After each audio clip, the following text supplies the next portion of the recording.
बिस्मिल्लाहिर्रहमानिर्रहीम। अस्सलाम वालेकुम। एनालिसिस राउंड अप के साथ आपका मेज़बान मुबशर। पिछले 2-3 दिन से सूरत हाल ये थी कि मेरी दाढ़ में काफ़ी दर्द था और जिसकी वजह से मैं अपने व्लॉग बाकायदगी से रिकॉर्ड नहीं कर सका। आज भी तबीयत बहाल नहीं हुई, लेकिन आज सूरत हाल कुछ ऐसी है कि तमाम तर तकलीफ़ और तमाम तर अपनी जो अज़ियत है उसके बावजूद एक मज़ीद अज़ियत है जिसका सामना करना पड़ रहा है, और उस अज़ियत को बर्दाश्त करना भी मुमकिन नहीं था। तो मैं आज ये प्रोग्राम करने, ये व्लॉग रात के आखिरी पहर में रिकॉर्ड करने पर मजबूर हो चुका हूँ। सूरत हाल ये है कि वो एक बारगाह नाज है जहाँ पर फरिश्ते उतरते हैं, जहाँ पे 70,000 फरिश्ते सुबह और 70,000 फरिश्ते शाम को सलामी देने आते हैं, जहाँ पे आवाज़ ऊंची करने की इजाज़त नहीं है। हुआ ये है कि मस्जिद नबवी, जहाँ पे मेरे आका मेरे मौला हज़रत सैयदी मोहम्मद मुस्तफ़ा अहमद मुज्तबा सल्लल्लाहु अलैहि वसल्लम आराम फरमा है, जहाँ बारगाह नाज है, वहाँ पर आज के दिन एक जसारत हुई है। वो यूं कि अपने सियासी इख्तलाफात को गली मोहल्लों, चौक चौराहों और शाहराहों से उठाकर आज मस्जिद नबवी में ले जाया गया है।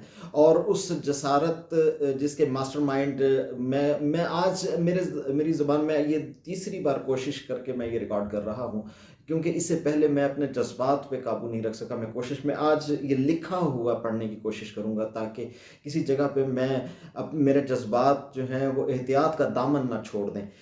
शेख रशीद ने पहले से उकसा दिया था इस चीज़ के लिए कि जनाब आप मस्जिद नबवी में जाएंगे तो वहाँ पे आपका इस्तकबाल इस तरीके से किया जाएगा।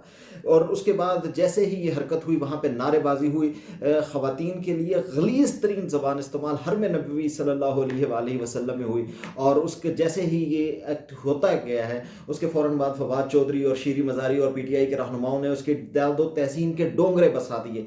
क्या क्या ये मतलब एक अज़ियत है जिसको मैं बयान नहीं कर सकता, कि ये वो मकाम है कि जहाँ पे सैयद आलम सल्लल्लाहु अलैहि वसल्लम के सहाबा, जिनके ऊपर हमारी नस्लें कुर्बान हो जाएं, वो सहाबा वहाँ पे बैठे हुए हैं। मेरे आका तशरीफ़ लाते हैं और आप सहाबा ने कुछ ऊंची आवाज़ में बोलना शुरू किया। कोई तौहीन नहीं की, कोई बदतमीज़ी नहीं की थी, सिर्फ ऊंची आवाज़ में बोलना शुरू कर दिया। कुरान उतर आया और कुरान ने उतर के कहा कि मेरे महबूब के सामने अपनी आवाज़ ऊंची ना करो, ये ना हो कि तुम्हारी तमाम नेकियां अकारत कर दी जाएं।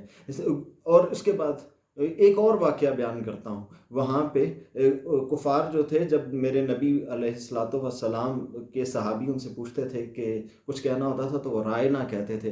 कुफ़ार ने उसका मजाक बनाने की कोशिश की और रायना को थोड़ा सा दबा दिया जाता था, तो उसका मतलब कुछ तब्दील हो जाता। कुरान की आयत उतर आई और कुरान ने कह दिया कि अब रायना ना कहना, अब उनजुर ना कहना। और ये तो वो बारगाह नाज है जहाँ पे लोगों की अदब अदब अदब का जो आखिरी हद है, वहाँ से वो अदब की आखिरी हद ख़त्म हो जाती है।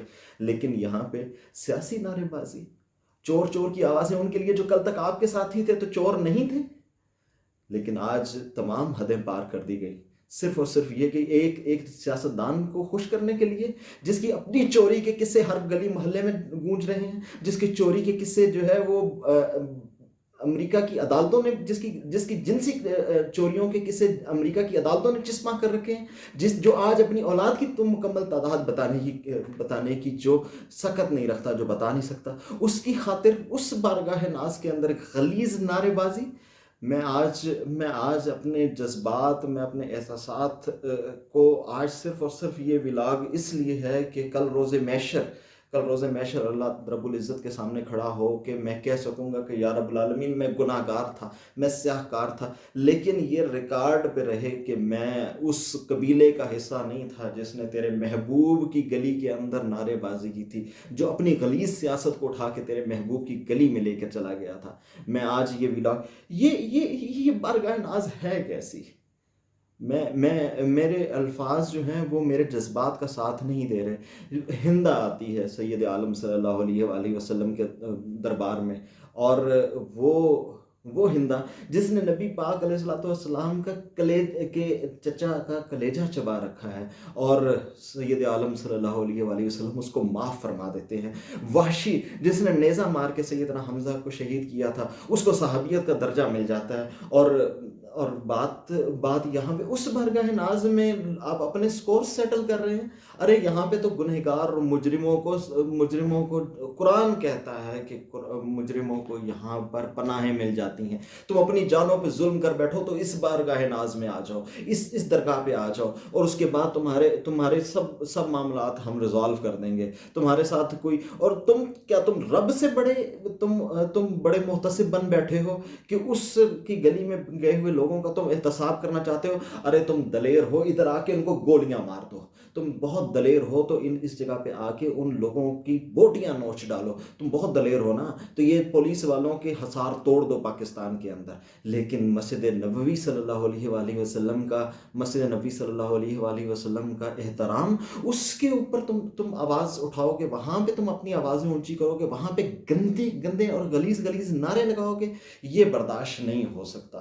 ارے اب بات اگر کھل ہی گئی ہے تو بھئی کیسا کون سی غلامی کے خلاف تمہارا علم بغاوت بلند ہے؟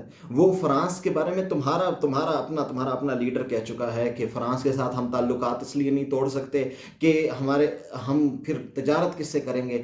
ارے یہاں پر ایک قتل ہوا تھا, ہمیں یاد ہوگا سلمان تاثیر کا قتل ہوا تھا, اور اس حوالے سے تو کون شخص تھا جس کے اوپر سب سے پہلا الزام لگا تھا؟ کون شخص تھا جس نے اس کی سب سے پہلے اس قتل کرنے والے کی سب سے پہلی مذمت کس شخص نے کی تھی؟ وہ عمران خان تھا. اور کس کے شیئرز تھے سلمان تاثیر کے ساتھ اس کے کاروبار کے اندر؟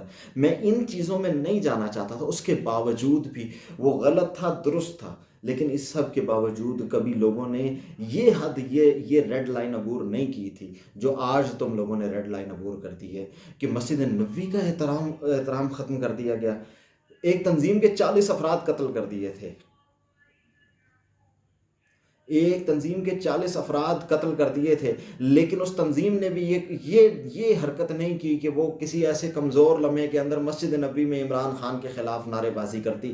لیکن تم لوگوں کو تو کوئی شرم نہیں آئی. ارے میں تم لوگوں کے سامنے ہاتھ جوڑتا ہوں, میں تم لوگوں کے سامنے ہاتھ جوڑ کے کہتا ہوں کہ یار تم لوگ ہمیں گالیاں دے لو, تم لوگ ہمارے بارے میں ہماری بوٹیاں نوچ ڈالو, تم سب کچھ کر لو, لیکن اس جگہ کے بارے میں یہ حرکتیں نہ کرو, کیونکہ وہ والی جگہ جو ہے وہ جہاں پہ ہماری عزتوں, ہماری عقیدتوں, ہماری محبتوں کی انتہا ہوتی ہے, اس جگہ پر جا کر اس بارگاہ کی عقیدت حرمت کا آغاز ہوا کرتا ہے.